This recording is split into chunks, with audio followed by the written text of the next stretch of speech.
I would think so. I mean, yes, he is a little older, but he was really good this year. Now, in 2017, he was known as one of the best corners in the league. He was an all-pro. There was the whole Rhodes close thing.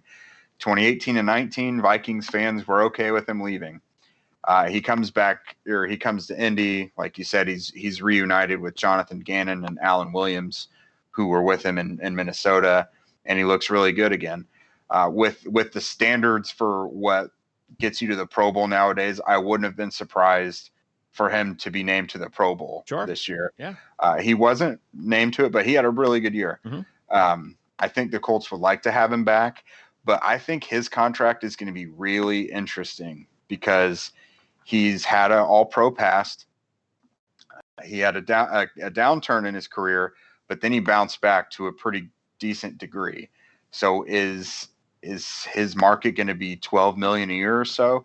If that's the case, it's probably going to be too rich for the Colts, I would imagine. Cornerback is one of the priorities people talk about. It's probably the next up after the top three, after quarterback, left tackle, and edge rusher. Like we said, cornerback is probably what you want to put more into.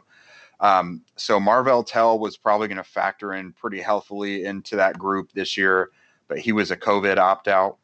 He'll be back to officially play his second season, or would be expected to in 2021. He looked like a nice little project his rookie year.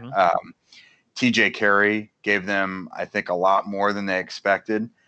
He saw some time when Rock Ya-Sin was out. Looked pretty decent doing it. There was a couple times he gave up scores, but I think overall he was a pleasant surprise.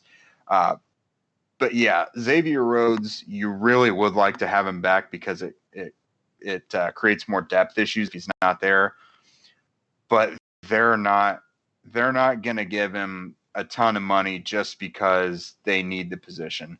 They're going to have a value assigned to him specifically, I'm sure.